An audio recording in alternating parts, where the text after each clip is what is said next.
और दोस्तों कैसे हो यार सारे। मैं आप सभी को वेलकम करता हूं आप सभी के favourite YouTube channel JR college में, जो कि एक पार्ट है यूट्यूब चैनल जेआर ट्यूटोरियल्स का।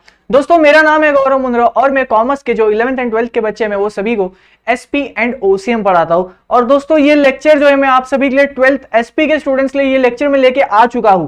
तो फटाफट अपने एसपी वाले बच्चों जल्दी से जल्दी इस वीडियो को अपने दोस्तों के साथ शेयर करो एंड मेक श्योर करो कि आप इस वीडियो को पूरी तरह से आपको पूरा देखना है, ठीक है। अगर जो भी चैनल पे पहली बार आया तो मैं आपको बताऊंगा कि दोस्तों प्लेलिस्ट में जाइएगा। प्लेलिस्ट में आप जो भी हमसे सब्जेक्ट के चैप्टर्स पढ़ना चाहोगे उनको जाकर आपको चेकआउट करना है, ठीक है दोस्तों। बाकी क्या चल रहा है, लेसन नंबर 10 चल रहा है यार। देखो ना यार, हमने लेसन नंबर 1 स्टार्ट किया था और आज हम फाइनली लेसन नंबर 10 पे आ चुके हैं। और 2 लेसन फिर हम इस एसपी के शानदार से सब्जेक्ट को कंप्लीट करेंगे और उसके बाद सिर्फ और सिर्फ आपकी मेहनत होगी।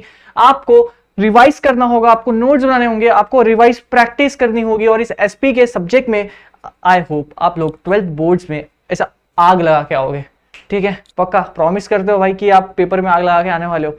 चलो यार, मैं उम्मीद करूंगा कि आप एकदम अच्छे से एफर्ट्स लोगे, अच्छे से पढ़ाई करके पेपर में आग लगा के आओगे, अपने आपका, अपने पेरेंट्स का और हमारे जेआर कॉलेज का नाम रोशन करके आओगे। बाकी ये मेरा दोस्तों इंस्टाग्राम आईडी है। अगर कोई भी आपको डाउट्स आ रहे हैं पूरे एसपी रिलेटेड सब्जेक्ट में, 12th एसपी 11th एसपी, तो प्लीज आप मुझे यहाँ पे इंस्टा पे कॉन्टैक्ट कीजिएगा। कमेंट सेक्शन में प्यार बांटो, डाउट्स पूछो, डाउट्स। लेकिन मैं ना क्या रिप्लाई देने से अच्छा ना मैं आपको इंस्टाग्राम पे वॉइस के थ्रू ऑडियो भेज के आपके डाउट्स क्लियर करना ज्यादा पसंद करूंगा। चलो बाकी 12th एसपी लेसन का नाम लेसन नंबर 10 लेक्चर नंबर 1। नाम क्या है भाई? Dividend and interest. एंड दोस्तों डिविडेंड की बातें चल रही है यार, डिविडेंड से याद आया हमें कि हमने लेसन नंबर 2 अरे लेसन नंबर 2 छोड़ो यार, हमने 11th एसपी में भी जब हम 11th के टाइम में थे, याद करो अपने जेआर ट्यूटोरियल्स वाले दिन जब मैं आपको एसपी ओसी और इकोनॉमिक्स पढ़ाया करता था। लास्ट ईयर बैच आप 11th में थे, है ना दोस्तों। तो वहां पे यार दोस्तों मैंने कितने बार ऐसा हुआ है कि मैंने सारे लेक्चर्स में ऐसे कुछ कंसेप्ट में मैंने डिविडेंड इस वर्ड के ऊपर आपके साथ डिस्कशन किया होगा। अब दोस्तों आज वो दिन आ चुका है, आज वो लेसन आ चुका है जिसमें आप डिविडेंड को पूरी तरह से एक अच्छा खासा इंट्रोडक्शन आपको मिल जाएगा। आज ये लेक्चर से हर बच्चा समझ के जाएगा कि डिविडेंड होता क्या है, ठीक है, और ये किस चिड़िया का नाम है। आज आपको इस लेक्चर में समझ में आ जाएगा। पहले लेक्चर में ही पूरा सेट करा दूंगा, टेंशन ना लो। फिर क्या है, चलो अब स्टार्ट करें। भी फोकस यहाँ पे। अब डिविडेंड, ये वर्ड कितना अजीब सा लग रहा है ना, डिविडेंड, डिविडेंड, ठीक है, बोलो मेरे साथ क्या, डिविडेंड, ठीक है। तो ये जो वर्ड है दोस्तों, ये देखो, derived from a Latin word dividendum. क्या? डिविडेंडम, ठीक है भाई। पहले इसका नाम dividend, it's derived from a Latin word known as dividendum. और इसका मतलब क्या है? That which is to be divided. मतलब डिविडेंड एक ऐसी चीज है जो हम लोगों में बांट देते हैं। तो कंपनी के अगर हम नजरिए से देखें तो डिविडेंड एक ऐसी चीज है जो हम कंपनी के ओनर्स में बांट देते हैं। और कंपनी का अगर हम ओनर की बात की जाए तो दोस्तों ओनर ऑफ द कंपनी किसको कहते हैं? शेयर होल्डर्स को कहते हैं। शेयर होल्डर्स को हम ओनर्स भी कहते हैं। आई होप आपको पता है, हमने 11th में 12th की शुरुआत में हमने सीखा है। लेसन नंबर 1, 2, 3 अगेन ये एक बेस लेसन है इस पूरे एसपी का। एंड लेसन नंबर 10 आपको बहुत इजीली जाएगा अगर आपको डिविडेंड कभी आपने सुना होगा तो भी। नहीं अगर लगता है कुछ ऐसा कभी याद सा नहीं आ रहा, टेंशन ना लो, बिल्कुल तुम्हारा भाई बेटा करा देगा, बिल्कुल कोई दिक्कत नहीं। तो चलो एक बार यहाँ पे देखते हैं। अच्छा नहीं, चलो शुरुआत ही एग्जाम्पल से कर दूं तो तुम्हारा बेस तैयार हो जाएगा, ठीक है। दोस्तों देखो यार, अब एक कंपनी है, समझो ये एक कंपनी है। फोकस। इस कंपनी का दोस्तों, इस कंपनी ने परचेस किया था 100 रुपए का गुड्स। समझो पूरा परचेस था 100 रुपए का, कंपनी का पूरा परचेस था 100 रुपए का। नंबर छोटा ले रहा हूं क्योंकि एग्जाम्पल समझ में आना चाहिए, या 100 करोड़ ले लो, 100 रुपए का ले लो। कंपनी का ये परचेज है, क्या बात है, कंपनी ने 100 रुपए के परचेस किया है। और तुम मानोगे नहीं दोस्तों, कंपनी ने इस 100 रुपए के सामान को सोल्ड किया फॉर समथिंग अराउंड 200 रुपीज। 100 रुपए की चीज खरीद के आगे 200 में बेच दी। अब मुझे बताओ प्रॉफिट हुआ तो कितने का हुआ? कितने का हुआ बताओ, बोलो ना भाई। प्रॉफिट हुआ पूरे के पूरे 100 रुपए का। कोई दिक्कत यहां तक? कंपनी का परचेस, कंपनी ने सेल किया उस सामान को 200 में, कंपनी को हुआ प्रॉफिट 100 रुपए का।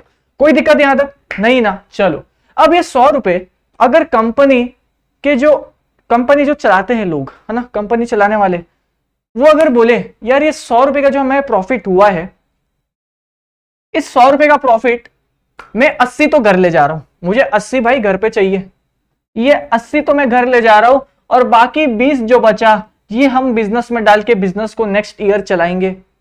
समझ में आ रहा है? मुझे एक बात बताओ, आप कोई बिजनेस करते हो तो क्या वो एक बार ही के लिए करते हो कि आपने बस एक सामान लाया उसको बेचा चलो भाई जीवन भर का बिजनेस हो गया? नहीं ना, बिजनेस अगर आपको चलाना तो ये एक कंटिन्यूअस प्रोसेस है, ये बस चलता ही रहेगा और जब तक आपको कुछ नहीं हो जाता उस बिजनेस को भी कुछ नहीं होएगा।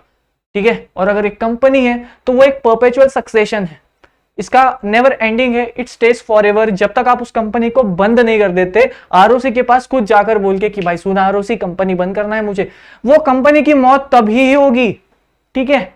अब देखो ये एग्जांपल आपको समझा। अगेन प्रॉफिट 100 रुपए का हुआ, कैसे? परचेज, मैंने कुछ तो सामान था मेरे पास, मैंने उसको 100 रुपए का खरीदा, मैंने उसको बेचा आगे 200 रुपए में, मुझे प्रॉफिट हुआ 100 रुपए का। जो कंपनी के ओनर्स थे, जो कंपनी के शेयर होल्डर्स थे, वो लोगों ने बोला मुझे 100 अपना जो फायदा हुआ है, अब फायदा किसका होता है? ओनर का होता है ना। तो ये गल्ला यहाँ पे 100 रुपए पड़ा है, 80 रुपए उस ओनर ने अपने जेब में डाल दिए और 20 रुपए उधर ही रखा और बोला कि नेक्स्ट डे भी तो बिजनेस करना है ना। अब ये कंसेप्ट आपको समझाना, एग्जांपल, बस कुछ नहीं, समझाना। देखो अभी डिविडेंड क्या होता है? It is that part of profit of a company which is distributed among its share holders. समझ में आया? ये दोस्तों एक ऐसा प्रॉफिट है जिसमें बोर्ड ऑफ डायरेक्टर्स रिकमेंड करते होंगे। ये जब कंपनी कोई प्रॉफिट कमाती ना, समझो कोई कंपनी जिसने 100 करोड़ का प्रॉफिट कमाया, तो उसके बोर्ड ऑफ डायरेक्टर्स आते हैं और बोलते हैं सुनो सुनो सुनो शेयर होल्डर्स, बहुत बहुत शुक्रिया आप सभी का। मैं पहले आपको बता दूं डिविडेंड सिर्फ और सिर्फ शेयर होल्डर्स को मिलता है, आप आई होप आप सभी को पता है, क्योंकि क्रेडिटर्स को इंटरेस्ट मिलता है। जो ओनर होते हैं ना, ओनर, कंपनी का ओनर कौन है? Share holder. शेयर होल्डर्स यानी कि कौन? इक्विटी और प्रेफरेंस वाले। अब ये लोग कौन है? कंपनी के ओनर है, और कंपनी के जो ओनर है ना दोस्तों, यही लोग को ही मिलता है सिर्फ और सिर्फ डिविडेंड। समझ में आया? अब मैं क्या बोल रहा हूं, मेरी बात सुनो। कंपनी आती है आपके सामने और बोलती है अरे सुनो मेरे शेयर होल्डर्स, बहुत बहुत शुक्रिया आप सभी का कि आपने हमारी कंपनी में इक्विटी शेयर्स में इन्वेस्टमेंट करा। आप एक रिस्क बेरर इन्वेस्टर हो, तो आपने इतना रिस्क बेयर किया है, बदले में हम कंपनी, आप जो हमारे कंपनी के शेयर होल्डर्स हो, आप जो हमारे कंपनी के ओनर हो, हम आप सभी को डिविडेंड डिक्लेयर रिकमेंड करना चाहते हैं। रिकमेंड, और डिविडेंड कैसे रिकमेंड होगा? It is recommended out of profits of the company. अगर कंपनी ने कोई प्रॉफिट कमाया है तभी डिविडेंड की बात होगी। समझ में आया मैं क्या बोल रहा हूं? प्रॉफिट कमाया है तभी डिविडेंड की बात होगी। Dividend is declared out of profits of the company. अगर कंपनी ने डिविडेंड कमाया है तो प्रॉफिट्स की बात होगी। और दोस्तों मैं आपको बता दूं, ऐसा जरूरी नहीं है कि अगर कंपनी ने प्रॉफिट कमाया तो वो हमेशा डिविडेंड डिक्लेयर करेगी, ऐसा जरूरी नहीं है भाई। ठीक है? ऐसा जरूरी नहीं है। कंपनी के बोर्ड ऑफ डायरेक्टर्स रिकमेंड करते हैं कि अरे सुनो ना शेयर होल्डर, मैं क्या बोलता हूं, कंपनी ने 100 रुपए का प्रॉफिट कमाया है, क्या तुम्हें डिविडेंड चाहिए या 100 रुपए का हम आगे कंटिन्यू करें, 100 रुपए हम वापस बिजनेस में लगा दे? 100 रुपए तुम्हें डिविडेंड चाहिए या हम इसको वापस बिजनेस में लगा दे? कुछ इस तरह से डिविडेंड की टाइम पे प्रोसेस किया जाता है। जैसे ये देखो, dividend is a share in a distributable profits of a company to which share holder is entitled when it is formally declared by company. तो डिविडेंड डिक्लेयर कौन करता है? कंपनी ही करती है। ठीक है? समझ में आ रहा है? थोड़ा बहुत आइडिया मिल रहा है? चलो अब इस पूरे पूरे पूरे जो भी यहाँ पे लिखा है ना, इसके एक समराइज्ड वे में हम इसको कन्वर्ट करते हैं। डिविडेंड लैटिन वर्ड से आया है जिसका नाम डिविडेंड है, डिविडेंडम है। और डिविडेंडम इसका जो मीनिंग है that which is to be divided. ठीक है? तो अब जो कंपनी प्रॉफिट कमाती है, कंपनी अगर प्रॉफिट कमाती है तभी वो डिविडेंड डिक्लेयर कर सकती है। और दोस्तों अगर डिविडेंड डिक्लेयर करती है तो वो किसको दिया जाता है? कंपनी के शेयर होल्डर्स को, क्योंकि डिविडेंड जो है ओनर्स को मिलता है and share holders are considered to be as the owners of the company. तो डिविडेंड किसका हक हुआ? शेयर होल्डर्स का ना भाई। ठीक है? यहां तक सब समझ में आ रहा है? एक बार इसका चीज का स्क्रीनशॉट ले लीजिए। और ये आई होप आपको एग्जांपल से ही समझ आ गया होगा यार वैसे तो ये। ठीक है? अब आप 10th लेसन तक आ चुके हो तो मैं उम्मीद करता हूँ आपकी अंडरस्टैंडिंग का लेवल जो है वो भी हमारे साथ लेसन के बढ़ते बढ़ते आपका भी अंडरस्टैंडिंग बहुत अच्छा हो चुका है। और कुछ कुछ चीजें अब आप खुद से भी समझ सकते हो, जब हम मेरे बोलने से पहले ही आप समझ सकते हो, मेरा ये कहने का मतलब है। फिर देखो, it is that part of profits of a company which is distributed among it's share holder. मुझे एक बात बताओ यार दोस्तों, अब आपके दिमाग में मैं एक कंफ्यूजन क्वेश्चन फेंकता हूँ और मैं जानना चाहूंगा कि अगर बच्चा समझ पाता है कि नहीं। डिविडेंड पे मैं और समय लगाऊंगा, टेंशन ना लो, आज घाई में नहीं अपन थे। जैसे ये दोस्तों, ये एक कंपनी है, इस कंपनी के प्रॉफिट्स थे, अब बड़ा अमाउंट लेते हैं, इस कंपनी ने 10 करोड़ का प्रॉफिट किया है भाई। फोकस बेटा, यहाँ पे लेट के नहीं बैठो, अच्छे से बैठो। ये देखो, इस कंपनी ने दोस्तों प्रॉफिट्स किया 10 करोड़ का। क्या बात है भाई, कंपनी में प्रॉफिट तो इस कंपनी के बोर्ड ऑफ डायरेक्टर्स है ना, सुनो मैं क्या बोल रहा हूं, इस पूरे एग्जांपल में आपको डिविडेंड का पूरा प्रोसेस समझा दूंगा, किस तरह से डिविडेंड दिया जाता है लोगों को। तैयार हो एकदम, फोकस करोगे, स्टार्ट से कराऊं। देखो इस कंपनी का नाम जेआर कंपनी, इस बोर्ड ऑफ डायरेक्टर्स के जो जेआर कंपनी के जो बोर्ड ऑफ डायरेक्टर्स है ना दोस्तों, इस कंपनी में टोटल 5 बोर्ड ऑफ डायरेक्टर्स है। क्या फर्क पड़ता है कितने भी हो, चलो उसका हमारा कंसर्न नहीं है। ये कंपनी के बोर्ड ऑफ डायरेक्टर्स ने पता रिकमेंड करा किसको रिकमेंड करा, share holders of the company को। किसको रिकमेंड करा, share holders of the company को। देखा, समझो जेआर कंपनी का प्रॉफिट्स कितना है, 10 करोड़ रुपीस। तो जेआर कंपनी के जो डायरेक्टर्स है वो लोग ने सोचा यार हमने इतना प्रॉफिट कमाया है, हमारे कंपनी में जो इक्विटी शेयर होल्डर्स, जो प्रेफरेंस शेयर होल्डर्स, हमारे कंपनी के जो ओनर है, अब समय आ चुका है इनको भी बदले में हम कुछ दे, है ना, ये हमारे रिस्क बेरर है और हमने जो प्रॉफिट कमाया है कुछ हिस्सा तो इनका भी हक बनता है, तो इस हिस्से का हक इनको हमें देना चाहते हैं हम। तो बोर्ड ऑफ डायरेक्टर्स ऐसा रिकमेंडेशन देते हैं, शेयर होल्डर्स तक ये बात पहुंचाते हैं, अरे शेयर होल्डर्स सुनो ना, हमारी कंपनी ने 10 करोड़ का प्रॉफिट कमाया है, क्या कुछ हिस्सा तुम्हें एज डिविडेंड चाहिए क्या।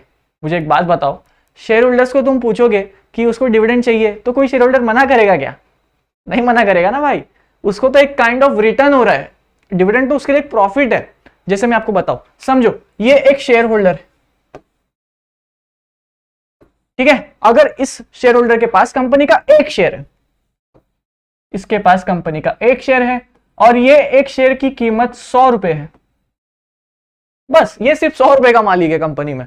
तो दोस्तों कंपनी पता है कैसे डिविडेंड डिक्लेयर करती है, आपको एक शेयर पे 2 रुपए का डिविडेंड मिलेगा, समझ में आया। अब इसको फ्री में 2 रुपए मिल रहे भाई, ये 2 रुपए कहां से आए, डिविडेंड।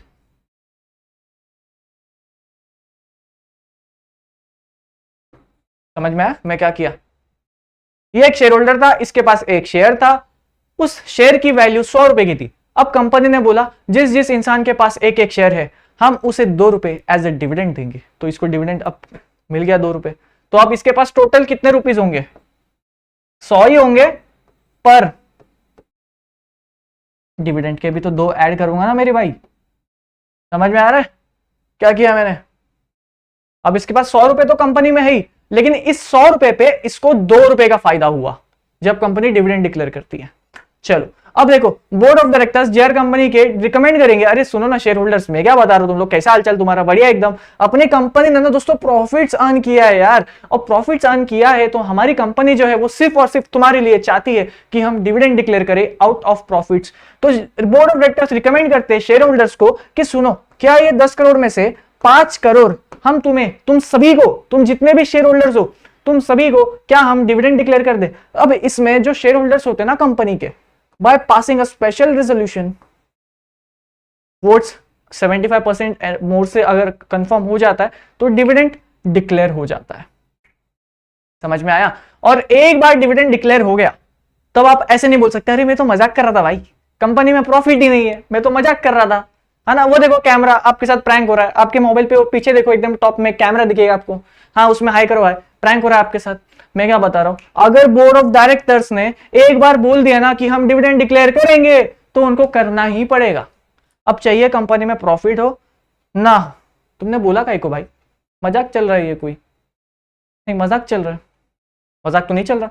अगर आपने बोल दिया एक बार ही कि भाई डिविडेंड देंगे हम, स्पेशल रिजोल्यूशन भी पास करा दिया, ठीक है, कल आप सबको सारे शेयर होल्डर्स को बोलते हो अरे सुनो ना शेयर होल्डर्स, प्रॉफिट ना 10 हुआ, अपना जो 10 करोड़ का प्रॉफिट हुआ था ना, वो हमने ना एक गलत अकाउंटेंट को रख दिया था, एक्चुअली प्रॉफिट जो हुआ ना अपना वो 10 करोड़ का नहीं, अपन तो नेगेटिव 10 करोड़ चल रहे भाई, नेगेटिव 10 करोड़, ठीक है भैया, अपना कोई प्रॉफिट नहीं है, हम तो नेगेटिव 10 करोड़ चल रहे। वो अपना अकाउंटेंट था ना, वो थोड़ा सा अनपढ़ आदमी था भाई, पता नहीं कैसे वो इतना बड़ा पोजीशन पे आया, लेकिन उसने जब अपने प्रॉफिट्स निकाले तो उसने गलत कैलकुलेशन किया। अब शेयर होल्डर्स तुम्हें चप्पल से भी मारेंगे ना तो भी चलेगा, क्योंकि एक बार तुमने बोल दिया कि डिविडेंड डिक्लेयर हो गया है, कि तुम सभी को डिविडेंड मिलने वाला है, इट इज कंसीडर्ड एज तुमने डिविडेंड डिक्लेयर कर दिया है। अगर स्पेशल रेजोल्यूशन पास हो गया ना, मान लिया जाएगा कि अब कंपनी में डिविडेंड डिक्लेयर हो गया है और कंपनी में जो शेयर होल्डर्स है ना वो सभी को डिविडेंड पहुंच जाना चाहिए as per the schedule time, और अगर नहीं पहुंचता तो भैया तुम पे हम लेंगे बढ़िया सा पनिशमेंट, ठीक है। तो कंपनीज एक्ट 2013 बोलती है अगर एक बार डिविडेंड डिक्लेयर हो गया आप उसको रिवोक नहीं कर सकते। Dividend has to be declared out of the profits of the company, profit से डिक्लेयर हो सकता है, ठीक है, और किधर से भी नहीं डिक्लेयर हो सकता, प्रॉफिट्स ऑफ द कंपनी से डिक्लेयर होना पड़ेगा। एक बार डिक्लेयर हो गया तो आप उसको ऐसा नहीं बोल सकते अरे मैं तो मजाक कर रहा था, ऊपर देखो कैमरा आपके साथ प्रैंक हो रहा है, नहीं। आपने अगर एक बार बोल दिया ना कि आप सभी को डिविडेंड मिलेगा, आपने एक बार स्पेशल रेजोल्यूशन पास करा दिया ना, अब आपको डिविडेंड देना ही पड़ेगा। 2 पॉइंट समझ में आया। और डिविडेंड को सबसे पहले लोगों के सामने प्रस्ताव कौन रखता है, रेकमेंड, जिसको क्या बोलते हैं रेकमेंड, कौन करता है, बोर्ड ऑफ डायरेक्टर्स। तो डिविडेंड की बात ही तब आएगी जब दोस्तों बोर्ड ऑफ डायरेक्टर्स रेकमेंड करेगा, ठीक है। अब देखो डिविडेंड कैसे डिक्लेयर होता है, dividend has to be recommended by board of directors and such recommended dividend need to be get passed by share holders by passing special resolution at the AGM of the company. समझ में आया framing. ये sentence आप इसके next question में लिख सकते हो। नेक्स्ट क्वेश्चन पता है क्या आपने, डिविडेंड का, वो है फीचर्स। अब ये फीचर्स में हमें सिर्फ 2 मिनट लगेंगे क्योंकि ये सारी चीजें मैंने आपको समझा दी है, अभी खुद से समझ जाओगे। चलो देखो, it is a portion of profits of the company paid to its share holder. कुछ गलत बोला मैंने, जैसे ये देखो आउट ऑफ प्रॉफिट्स की बात कर रहा हूं ना मैं, इस 10 करोड़ में से हम कितना डिविडेंड डिक्लेयर किए, 5 करोड़। आउट ऑफ प्रॉफिट्स था ना, जो भी डिविडेंड दे रहा था प्रॉफिट्स के ही दे रहा था ना, अपने जेब से निकाल के नहीं दे रही थी कंपनी, आउट ऑफ प्रॉफिट्स दे रही थी। चलो first point clear, first point clear, tick मार देता हूं। Payable out of profits of company, अरे यार 4 बार बोल दिया हो कि डिविडेंड सिर्फ और सिर्फ प्रॉफिट से ही आप डिक्लेयर कर दे पाओगे, उसकी जो पेमेंट होगी it has to be made out of profits of the company, उसके अलावा नहीं। कंपनी अपनी जेब से पैसे नहीं निकाल के देगी, प्रॉफिट्स है तभी डिविडेंड डिक्लेयर करना था। अब आपने जबरदस्ती डिक्लेयर कर दिया, अब आपके जो प्रॉफिट है वो नेगेटिव है, लाओ भाई डायरेक्टर अपने जेब से निकालो। समझ में आया मैं क्या बोल रहा हूं। हैवी पेनल्टी लगती है भाई, हैवी पेनल्टी। आप किसी के शेयर होल्डर्स के इमोशंस के साथ खेल नहीं सकते। कल आप उनको बोलोगे तेरे को डिविडेंड मिलने वाला है भाई, भाई शेयर होल्डर ना नाचने लग जाएगा। मैं तुम्हें क्या बता रहा हूं दोस्तों, आपको एक चीज आप समझो, अगर कोई कंपनी डिविडेंड डिक्लेयर करती है, मैं तुम्हें अब एक इनसाइडर टॉपिक, एक इनसाइडर टिप दे रहा हूं शेयर मार्केट की। अगर कोई कंपनी डिविडेंड डिक्लेयर करती है, उसका शेयर मार्केट में ऊपर जाना ही है। क्या बोला मैंने, एक मार्केट टिप दे रहा हूं, ठीक है। अब ये मार्केट टिप नहीं है, ये एक एनालिसिस है। समझ में आ रहा है, अगर डिविडेंड डिक्लेयर हो रहा है उसका भाव मार्केट में बढ़ने वाला है, तुम समझ जाओ। समझ में आ रहा है, अभी एक एनालिसिस है जो मेरे काफी एक्सपीरियंस और आप कह सकते हो मेरी जो सराउंडिंग इन्वायरमेंट है उन सभी से मैंने सुनकर सीखी है और देखी भी है, ठीक है। बाकी ये कोई ट्रेडिंग का लेक्चर तो चल नहीं रहा है जो मैं तुम्हें इनसाइडर बताऊं, लेकिन मैं तुम्हें एक जनरल आइडिया दे रहा हूं। ये है, it is an unconditional payment made by company. दोस्तों एक बात आप समझो, डिविडेंड देना ये कंपनी पे कंपलसरी नहीं है। कंपनी तुम्हें बोलती ही नहीं है कि, कंपनी जब आप किसी कंपनी में पैसे लगाते हो ना, कंपनी आपको बोलती ही नहीं है कि मैं हाँ पैसे लगाओ हम आपको हर साल डिविडेंड देंगे, ऐसा नहीं होता। अगर कंपनी ने प्रॉफिट भी कमाया ना, तो ये कंपनी के बोर्ड ऑफ डायरेक्टर्स डिसाइड करते, यार इस साल हमने बहुत प्रॉफिट कमा लिया, क्या हम कंपनी में जो शेयर होल्डर्स है उन सभी को डिविडेंड दे या नहीं दे, ये भी बोर्ड ऑफ डायरेक्टर्स डिसाइड करते हैं। तुम समझ में आ रहा है, कंपनी इससे कोई लेना देना नहीं है। ये कोई भी कंपलसरी नहीं है कि आपको, आपने अगर पैसा लगाया है इक्विटी और प्रेफरेंस में, अब आपको पक्का डिविडेंड मिलेगा, ऐसा नहीं होता। It is recommended by board of directors and when it is accepted by passing special resolution, तभी ही डिविडेंड मिलता है। और ये कंपलसरी नहीं है, लेकिन अगर एक बार आपने प्रस्ताव रख दिया, रिकमेंड हो गया, उसको अप्रूव कर दिया, स्पेशल रेजोल्यूशन पास कर दिया, उसके बाद आप बोलते हो कि नहीं कंपनी मजाक कर रही थी, आपके साथ प्रैंक हुआ है, हम कोई भी डिविडेंड नहीं दे रहे, तब शेयर होल्डर्स अगर आपको चप्पल से भी मारेंगे ना तो आपको मार खाना पड़ेगा, ठीक है। समझ में आया मैं क्या बोलना चाहता हूं। चलो ये एक अनकंडीशनल पेमेंट है, कोई कंपलसरी नहीं है, और लॉ भी नहीं कहता है कि आपको हर कंपनी को डिविडेंड डिक्लेयर करना है, पर लॉ कहता है अगर कंपनी ने डिक्लेयर कर दिया तो भाई तुझे देना पड़ेगा। समझ में आया। चलो, dividend only to share holders. Dividend किसको मिलेगा, शेयर होल्डर्स को। शेयर होल्डर्स कौन से, इक्विटी वाले, प्रेफरेंस वाले, क्योंकि they are the risk bearer of the company. हमने लेसन नंबर 2 में सीखा है कि शेयर होल्डर्स को कंपनी के ओनर भी कहते हैं हम, क्योंकि वो कंपनी में बहुत सारा रिस्क बेयर करते हैं। अब जो रिस्क बेयर कर रहा है उसको कुछ तो बदले में दे दो यार, तो उसको डिविडेंड देती है कंपनी। समझ में आया। चलो, it cannot be declared out of capital. आप dividend out of capital declare नहीं कर सकते। अगर बिजनेस स्टार्ट करने के लिए हमें कुछ कैपिटल लगता होगा, तो उस कैपिटल से आप डिविडेंड नहीं बांट सकते। आप डिविडेंड बांटोगे पता है किससे भाई? सिर्फ और सिर्फ प्रॉफिट से। End of discussion. समझ में आया? चलो फिर क्या, it can be declared only on recommendation bye board of directors. हम डिविडेंड की बात ही तब करेंगे when it is recommended. Recommended का हिंदी मीनिंग प्रस्ताव कोई रखता है, और प्रस्ताव कौन रखेगा? Board of directors of the company. समझ में आया? चलो रिकमेंडेड, देखो अपना जो डिविडेंड है ना, इसको रिकमेंड कौन करता है? Board of directors. पर रिकमेंड करने से काम हो जाएगा क्या? नहीं, it has to be passed by the share holders of the company at the AGM by passing special resolution. समझ में आ रही है इंग्लिश? हो गया सातवां? चलो, once it declared can not be revoked. एक बार आपने बोल दिया ना डिविडेंड मेरे भाई तेरे को मिलने वाला है, कल जाके आप बोलोगे मैं तो मजाक कर रहा था, आपके साथ प्रैंक हुआ है। आप ऐसा नहीं कर सकते। एक बार आपने बोल दिया आप डिविडेंड दोगे, आपको देना ही पड़ेगा। It includes interim dividend. अब दोस्तों तुम्हें ना थोड़ा सा सस्पेंस रखता हूं अभी मैं। आज हम क्या सीख रहे हैं? डिविडेंड के बारे में। ये इंटरिम डिविडेंड इतना फेवरेट क्वेश्चन है ना, ये इतना फेवरेट टॉपिक है ये अपने एग्जाम में, कि आपके एग्जाम में 200% आने वाला है। इंटरिम डिविडेंड, इसको हम थोड़ा सा सस्पेंस रखेंगे। पहले लेक्चर में हम इसको नहीं समझेंगे, थोड़ा सा आपका बेस तैयार करता हूं। और आज अगर कोई बच्चा डिविडेंड आज भी नहीं समझ पाता है, मैं आपको सेकंड लेक्चर तक समझा दूंगा, लेकिन हार नहीं माननी है। और आई होप यार, देखो डिविडेंड में से कुछ समझने जैसा था नहीं, एकदम इजी है। हमने फिर भी एकदम स्टार्ट से लेकर बेस से लेकर एंड तक मैं आपको समझाने की कोशिश कर रहा हूं, बार बार उस चीजों को रिपीट कर रहा हूं, एंड आई होप आपको वो चीज समझ में आ रही है। हाँ, इंटरिम डिविडेंड क्या होता है बताऊंगा, पर अभी वो सही समय नहीं है। फर्स्ट लेक्चर में बताकर मैं उस चीज का मजा नहीं खराब करना चाहता। वो चीज को आप इंटरिम डिविडेंड जो है इस पूरे लेसन के लास्ट लेक्चर में समझोगे। और मैं आपको बता दूं, interim dividend versus final dividend, short question. Interim dividend pay कोई शॉर्ट नोट, शॉर्ट क्वेश्चन, दोनों में से कोई एक बनता ही है। लास्ट इसमें डिस्टिंग्विश बिटवीन आया था, तो इंटरिम डिविडेंड का शॉर्ट नोट में पता नहीं इमेजिन कर पा रहा हूं। चलो अभी देखो यार, इंपॉर्टेंट क्वेश्चन की लिस्ट आएगी, सही समय पे आएगी, अभी आप इस पे ध्यान दो। Must be paid in cash. अब डिविडेंड जो है ना दोस्तों, कैश में देते हो। अब कैश किसका, ये मतलब नहीं होता अगर उसको 1 लाख डिविडेंड मिल रहा है, ले भाई 1 लाख का चेक अपना कैश नोट गिनने का बैठ के, नहीं भाई 1 लाख का उसको आप चेक दे देते हो। कैश एक वाइडर टर्म होता है। जब यहाँ पे आप कैश देखते हो ना, तो इसका ये मतलब नहीं है कि अरे वो गांधी बापू का नोट निकालेगा और उसको देगा, ये ले 10 रुपया पकड़, 10 रुपया पकड़। नहीं नहीं, ऐसा नहीं करता। उसके बैंक अकाउंट में भी वो डाल सकता है। कैश तो बस एक वाइडर टर्म पे कंसिडर किया जाता है, इस पर कंफ्यूज नहीं होना। और काइंड यानी कि something which is not in cash. सब बच्चा कह रहा है वाह सर क्या मजाक कर रहे हो, बताओ ना सही से। देख भाई, कैश आप मतलब समझा, गांधी बापू निकाल के मैं आपको दूंगा, या फिर आपके बैंक अकाउंट में मैं ट्रांसफर कर दूंगा मनी।